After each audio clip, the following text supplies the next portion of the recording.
Hi friends, ఈరోజు మీకు ఒక అద్భుతమైన ఆలయం గురించి చెప్పబోతున్నాను. తమిళనాడులోని గుట్టల మధ్య ఓ అద్భుతమైన ఆలయం ఉంది. మరీ ముఖ్యంగా ఇది చరిత్ర కాదు, శిల్పకళను జీవంగా చూపే ప్రదేశం. పుదుచ్చేరి సమీపంలోని జింగి పట్టణంలో ఉన్న శ్రీ వెంకటరమణ స్వామి దేవాలయం.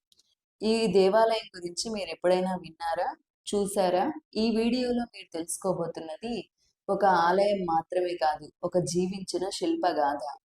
వెంకటరమణ దేవాలయం 1540 నుంచి 1550 మధ్య కాలంలో ముత్యాల నాయకుల రాజు చేత నిర్మించబడింది.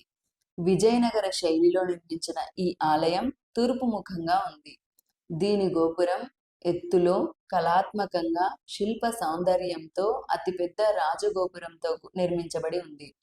ఇందులో ప్రధాన గర్భగుడితో పాటు కళ్యాణ మండపం, ఉత్సవ మండపం, యాగశాలలు కూడా ఉన్నాయి. ఇది చూస్తే కేవలం రాళ్లతో నిర్మించినట్లుగా లేదు, విశ్వాసంతో నిర్మించారని తెలుస్తుంది.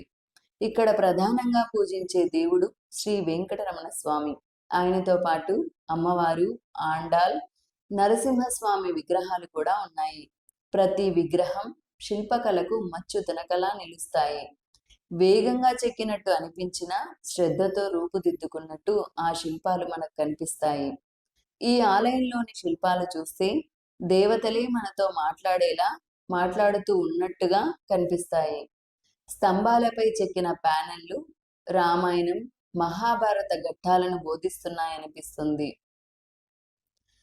స్తంభాలపై చెక్కిన శిల్పాల్లో ఒక్కొక్క శిల్పము ఒక్కో కథను బోధిస్తుంది. ఒక్కో కదలికను గ్రానైట్ రాళ్లపై చెక్కిన తీరు ఆ కాల శిల్పకారుల మేధస్సుకు నిదర్శనం.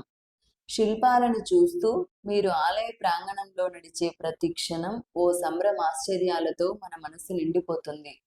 ఈ ఆలయం ఒక శక్తి స్థలంగా కాకుండా ఒక కళాస్థలంగా నిలిచింది.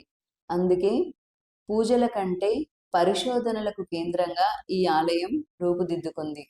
వేదికలు, కాపురాల స్థలాలు, మండపాల మధ్య ఉన్న శిల్పాలు కళతో పాటు ఆధ్యాత్మికతను పలికిస్తుంటాయి. ఇంత అద్భుతమైన ఆలయం ప్రస్తుతం పూజా కార్యక్రమాలు లేని స్థితిలో ఉంది.